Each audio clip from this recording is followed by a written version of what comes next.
এরপরে বিশ্বনবী বললেন যুখরুফাতুল মাসাজিদি ওয়াত তাবাহি বিহা।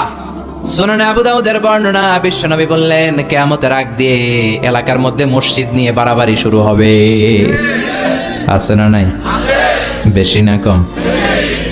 ওদেরটা 2 তলা, তো আমগোড়া বানাবো 3 তলা। তোদেরটা বাংলাদেশি টাইলস, আমরা আনবো উজবেকিস্তানি টাইলস। আছে না নাই? এই যে ঝগড়া, প্রতিযোগিতা। কিন্তু ওদের মসজিদে মুসল্লি বেশি, আমরাও এলাকার সবার মধ্যে নামাজের দাওয়াতি কাজ করে আমরাও মুসল্লি বাড়াবো, এই চিন্তা কিন্তু নাই। খালি মসজিদ নিয়ে বাড়াবাড়ি। লক্ষ্মীপুরে এগুলা কম, মসজিদ নিয়ে বাড়াবাড়ি। বিশ্বনবীর মসজিদের টাইলস ছিল না, ছিল এয়ার কন্ডিশন ছিল না, ছিল এমনকি ফ্যানও ছিল না, ছিল বুখারীর বর্ণনা, কানা সাকফুল মসজিদি জারিদুন নাখল। বিশ্বনবীর মসজিদের ছাদ ছিল খেজুর পাতার ছাউনির ছাদ, আর জমিনটা ছিল বালুর জমিন, ফ্লোর বালুর। মসজিদে নববী, যেই মসজিদে নববীতে 1 রাকাত নামাজ পড়লে 500 রাকাতের সওয়াব। একবার যদি আপনি পড়েন, ওই মসজিদের ছাদটা ছিল বিজারিদিন নাখল, খেজুর গাছের ডাল দিয়ে, আর ফ্লোরটা ছিল বালুর ফ্লোর। বৃষ্টি হলে ফ্লোরটা কাদামাটি হয়ে যেত। সাহাবী বললেন ইয়াসজুদু আলাল মাই ওয়াত তিন, রাআইতু রাসূলুল্লাহ সাল্লাল্লাহু আলাইহি ওয়াসাল্লাম ইয়াসজুদু ফিল মাই ওয়াত তিন। আমি আল্লাহ রাসূলকে বৃষ্টির পরে যখন তিনি ইমামতি করতে যেতেন কাদা আর মাটির উপরে সিজদা করতে দেখেছি। ওয়া রাআইতু আসারা তিনি ফি জাবাহতিহি, আল্লাহ রাসূলের কপাল মোবারকের ভেতরে মাটি আর কাদার দাগ আমি দেখেছি। বিশ্বনবী কাদা আর মাটির মধ্যে সিজদা করেছেন। সিজদা করে নামাজ পড়ে যখন সাহাবীদের দিকে মুখ ফিরিয়ে বসতেন, সাহাবীরা বলতেন আমরা বিশ্বনবীর কপালে আর নাকের মধ্যে কাদা আর মাটির দাগ দেখেছি। সুবহানাল্লাহ কইতে পারলেন না? এখন কিভাবে ইবাদত বাড়ানো যাবে, মুসল্লি বাড়ানো যাবে, ওই টেনশন নাই। খালি মসজিদ নিয়ে বাড়াবাড়ি, এবং মসজিদ অতিমাত্রায় ডিজাইন করাও ঠিক না। এখন মসজিদে এত লাইটিং ফাইটিং ডিজাইন হয়, এটা দেখে বোঝার উপায় নাই এটা কি মসজিদ না কমিউনিটি সেন্টার। কথা কন, এই টেন্ডেন্সিও সমাজে আছে না নাই? এরপরে বিশ্বনবী বললেন কাসরাতুন নিসা কিল্লাতুর রিজাল। কিয়ামতের আগে দিয়ে পুরুষের সংখ্যা সমাজের মধ্যে কমে যাবে, নারীর সংখ্যা বেড়ে যাবে। নারীর সংখ্যা বেশি না কম? নারীর ক্ষমতাও বেশি না কম? এই দেশের প্রধানমন্ত্রীর নাম কি? মাননীয় প্রধানমন্ত্রী শেখ হাসিনা। পুরুষ না নারী? ওনার আগে যিনি ছিলেন, অনেকদিন ধরে ওনাদের কোলে আমরা আছি। কথা কন, লা ইউফলিহা কওমুন ওয়াল্লাহু আমরাহুম ইমরাআ। ওই দেশ সফল হতে পারে না যেই দেশের প্রধান চেয়ারটার মধ্যে তারা নারীকে বসিয়ে দেয়। কথা বলেন। নারীদের অনেক সম্মান, অনেক ইজ্জত। নারীরা চাকরি করতে পারবে, নারীরা ব্যবসাও করতে পারবে, কিন্তু হেজাব মেনটেন করে, ঠিক কিনা? বিশ্বনবীর প্রথম স্ত্রী, গোটা নারীদের মডেল সাইয়েদাতুনা খাদিজা, পেশায় ছিলেন বিজনেসম্যান। কি ছিলেন? ওনার বিজনেসের যত প্রফিট সব টাকাগুলো দাওয়াতি কাজের জন্য বিশ্বনবীর পায়ের সামনে এসে এনে তিনি ঢেলে দিয়েছেন। এই টাকা দিয়ে বিশ্বনবী দাওয়াতি কাজ করতেন, নও-মুসলিমদেরকে সাহায্য করতেন, কালেমার বাণী প্রচারে এই টাকা তিনি ব্যবহার করতেন। চিল্লা এখন ঠিক কিনা? ব্যবসা করতে পারবে, চাকরি করতে পারবে, শিক্ষিকা হতে পারবে, ডাক্তার হতে পারবে। কারণ নারীদের কিছু গোপন চিকিৎসার জন্য নারী ডাক্তারও দরকার আছে না নাই? কিন্তু সেটা হেজাব মেনটেন করে। নারী বিষয়ক মন্ত্রণালয়ের অনেক দায় দায়িত্বে নারীদের থাকা উচিত, কিন্তু একেবারে প্রধানতম দায়িত্বে নারীদের থাকতে নিষেধ করেছেন বিশ্বনবী। আমিনা চিল্লা এখন ঠিক কিনা? গোটা বিশ্বব্যাপী এরকম নারীদের ক্ষমতায়ন আছে না নাই? আল্লাহ কোরআনে বলেছেন আর রিজালু কাওয়ামুনা আলান নিসা, পুরুষরা নেতৃত্ব দিবে, নারীরা হবে সহযোগী। নারীদেরও অনেক কাজ। নারীদেরকে আল্লাহ তাআলা এক একটা ফ্যামিলির এমডি বানিয়ে দিয়েছে, managing director of A family. একটা ফ্যামিলিতে কত কাজ, কত দায়িত্ব, সব দায়িত্ব রেখে দিয়ে আপনার বাইরে যাওয়ার প্রয়োজন নাই। কথা কন। এজন্য নারীদের সম্মান দিয়েছে ইসলাম পৃথিবীর কোন দেশের। কারণ প্রত্যেকটা কাজের একটা ধরন আছে, আর ওই কাজের আলাদা লোক আছে। কথা কন। ছাগল দিয়ে হাল চাষ হয়, কথা বলেন। তার মানে পুরুষের কাজ আলাদা, নারীর কাজ। পৃথিবীর কোন দেশে, ইউরোপ আমেরিকাতে যারা উইমেন এম্পাওয়ারমেন্ট, নারী ক্ষমতায়নের কথা বলে, উইমেন রাইটস এর কথা বলে, নারী অধিকারের কথা বলে, উইমেন ফ্রিডম, নারী স্বাধীনতার কথা বলে, এরকম কোন দেশের সেনা প্রধান, চিফ অফ দ্য মিলিটারি আপনি নারী দেখাতে পারবেন? কথা কন। তার মানে ওরা জাতে মাতাল। তাহলে নারী স্বাধীনতার কথা বলে, কিন্তু চিফ অফ দ্য মিলিটারি কোন দেশের সেনা প্রধান নারী নাই। কোন দেশের প্রধান বিচারপতি আমার জানা মতে নারী নাই। আপনাদের জানা থাকলে বলেন। বিসিএস এর জন্য যারা প্রিপারেশন নিচ্ছ, তোমরা বিসিএস ক্যাডার হবা, অনেক সাধারণ জ্ঞান পড়তে হয়। বলো তোমার পুরো সাধারণ জ্ঞানের যত ঝুলি আছে, ওখান থেকে পৃথিবীর কোন দেশের প্রধান বিচারপতি নারী আছে? চিফ অফ দ্য মিলিটারি সেনা প্রধান নারী আছে? তার মানে এটা নারীর কাজ নয়। নারীরা রক্ত দেখলে ভয় পায়, নারীরা শুট করতে ভয় পায়, যুদ্ধ বিগ্রহ সেনা প্রধানের দায়িত্ব পালন করা এটা নারীদের জন্য নয়। আলাদা আলাদা ভাগ আছে, এটা সমান বন্টন করেছে ইসলাম। চিল্লা এখন ঠিক কিনা? কিয়ামতের আগে পুরুষের রেশিও কমে যাবে, নারীদের সংখ্যা বেড়ে যাবে। বাংলাদেশেও কিন্তু তাই। আমি যতদূর জানি এদেশে পুরুষ কম নারী বেশি। কথা বলেন। তার মানে বিশ্বনবী যা বলেছেন তার প্রমাণ আমাদের বাংলাদেশেও আছে না নাই? এরপরে বিশ্বনবী বললেন আন্নান্নাসা ইয়াকসুরু ফীহিমা সুমুন, কিয়ামতের আগে মানুষগুলো মোটা হয়ে যাবে। আছে না নাই? ডায়াবেটিক্স, গ্যাস্ট্রিক, আলসার বেড়ে যাবে। Oily food, rich food, fast food খেতে খেতে মানুষগুলো মোটা হয়ে যাবে, স্থূল হয়ে যাবে। এটার প্রমাণ সমাজে আছে না নাই? এরপরে বিশ্বনবী বললেন ইয়াতাকারাবুজ জামান তাতাকারাবুল আসওয়াক, কিয়ামতের আগে সময়ের বরকত উঠে যাবে, খাবারের স্বাদ উঠে যাবে। এক বছর মনে হবে এক মাসের মতো। আমি গত বছর এই ময়দানে এসে তাফসীর করছিলাম। কে কে ছিলেন? হ্যাঁ ছিলেন তো অনেকেই। আবার এই বছর আসলাম, তো ওই গত বছর আসলাম, আবার এই বছর। এর মধ্যে যে 365 দিন চলে গেছে মনে হয় কয়েক মাস গেল। কথা বলেন। তার মানে কিয়ামতের আগে সময়ের বরকত উঠে যাবে।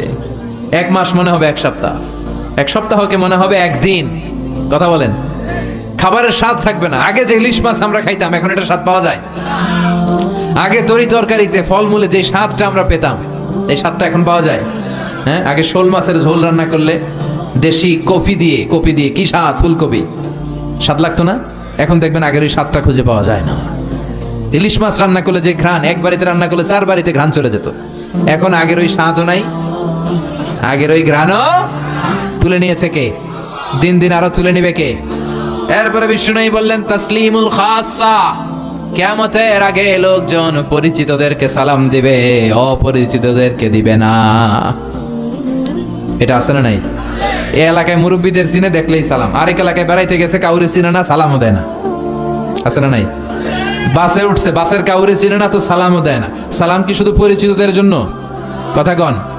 আলা মান আরাফতা ওয়া মান লাম তারিফ, যাকে চিনো এরাও সালাম দাও, যাকে চিনো না এরাও সালাম দাও।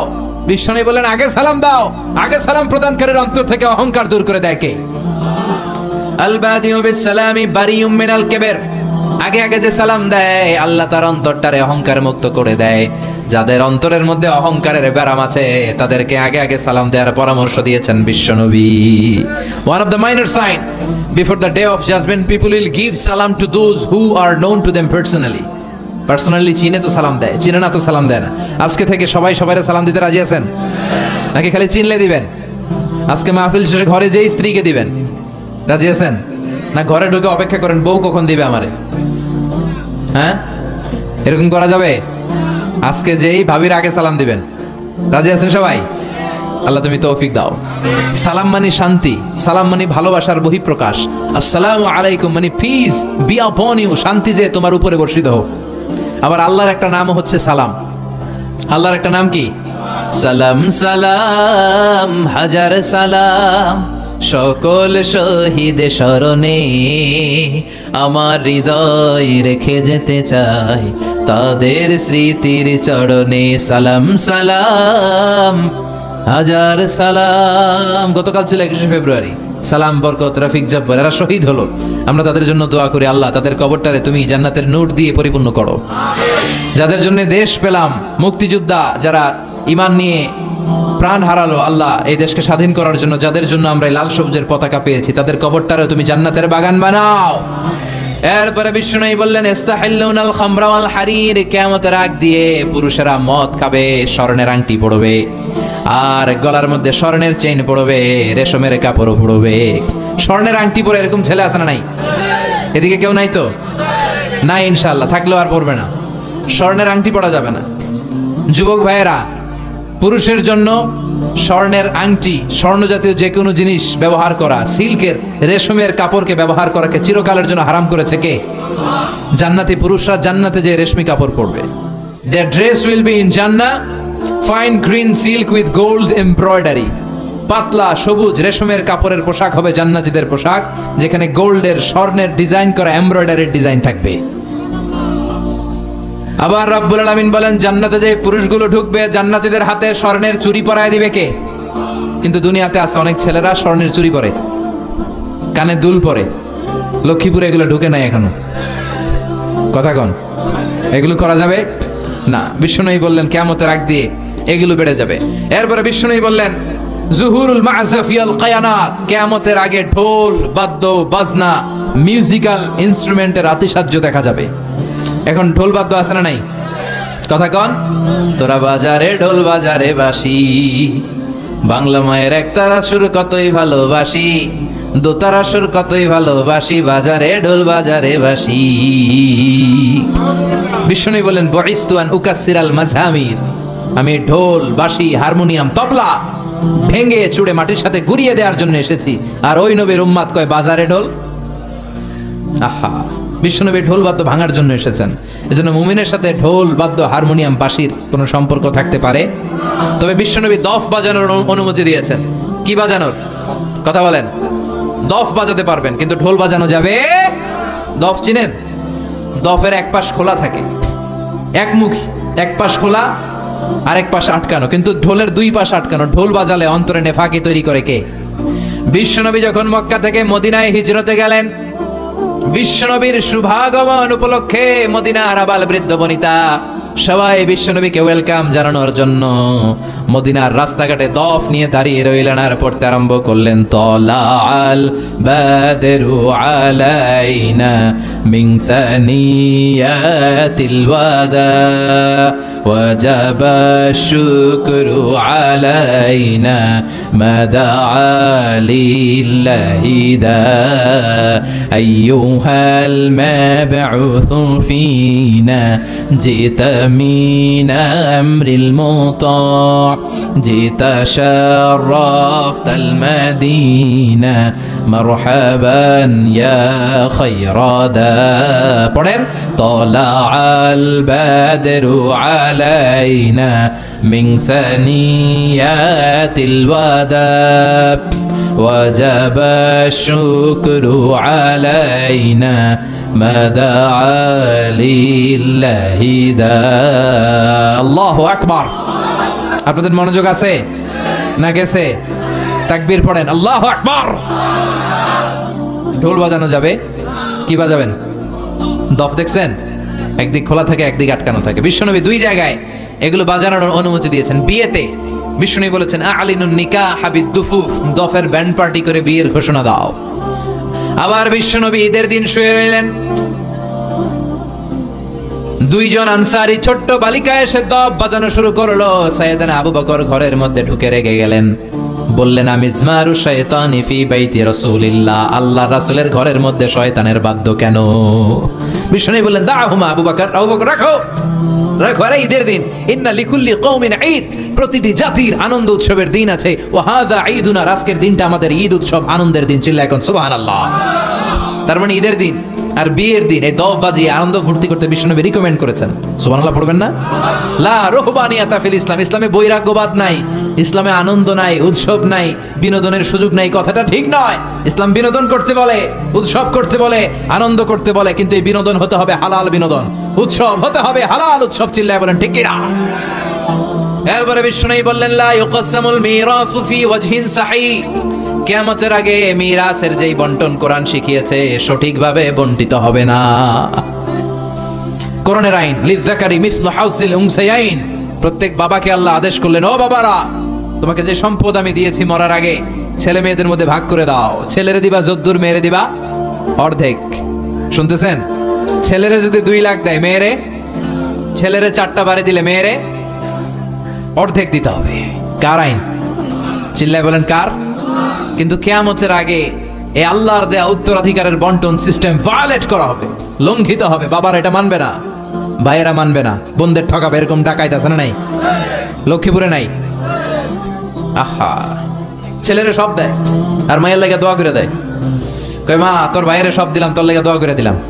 কত বড় ডাকাইত! আর দোয়া তো ছেলে মেয়ে আপনি সবার জন্য করবেন, সবার জন্য করবেন। অনেক মাও আছে ছেলেরে বেশি দেয়, মেয়েরে কম দেয়। ছেলের পাতে খাসির রান, ছেলের পাতে মুরগির রান, আর মায়ের পাতে মুরগির ঠ্যাং। তো মেয়ের কি মুরগির রান খেতে মনে চায় না? যে মা বাবা দেখবেন ছেলের পাতে মুরগির রান, মেয়ের পাতে মুরগির ঠ্যাং, ওই মা বাবার শেষ জীবনটা অনেক সময় হয়তো বা ছেলের বাড়িতে কাটবে না, মেয়ের বাড়িতে কাটানো লাগতে পারে। এরকম নিদর্শনও বাংলার জমিনে আছে না নাই? এজন্য আল্লাহর দেয়া মিরাসের পদ্ধতিতে সম্পদ বন্টন করতে হবে, তা না হলে কিয়ামতের দিন আল্লাহর সুপ্রিম কোর্টের কাঠ গড়ায় বাবাকে আসামির কাতারে দাঁড়াতে হবে। লক্ষ্মীপুরের বাবা যারা আছেন খবরদার, আল্লাহর দেয়া বিধান অনুযায়ী দেন, বরকত দিবে কে? চিল্লায় বলেন কে? এরপরে বিষ্ণু বললেন কাসরাতুল ইন্তিহারাত ওয়াজ জালাজিল, কিয়ামতের আগে ভূমিকম্প বেড়ে যাবে, কিয়ামতের আগে আত্মহত্যার সংখ্যা বেড়ে যাবে। আত্মহত্যা এই দেশে আছে না নাই? পরীক্ষায় গোল্ডেন এ প্লাস পায় নাই, আত্মহত্যা। গার্লফ্রেন্ড বয়ফ্রেন্ডের গালি মারছে, বয়ফ্রেন্ড গার্লফ্রেন্ডে ধমক দিছে, আত্মহত্যা। কথা কোন? এদিকে এগুলো ঢুকে নাই।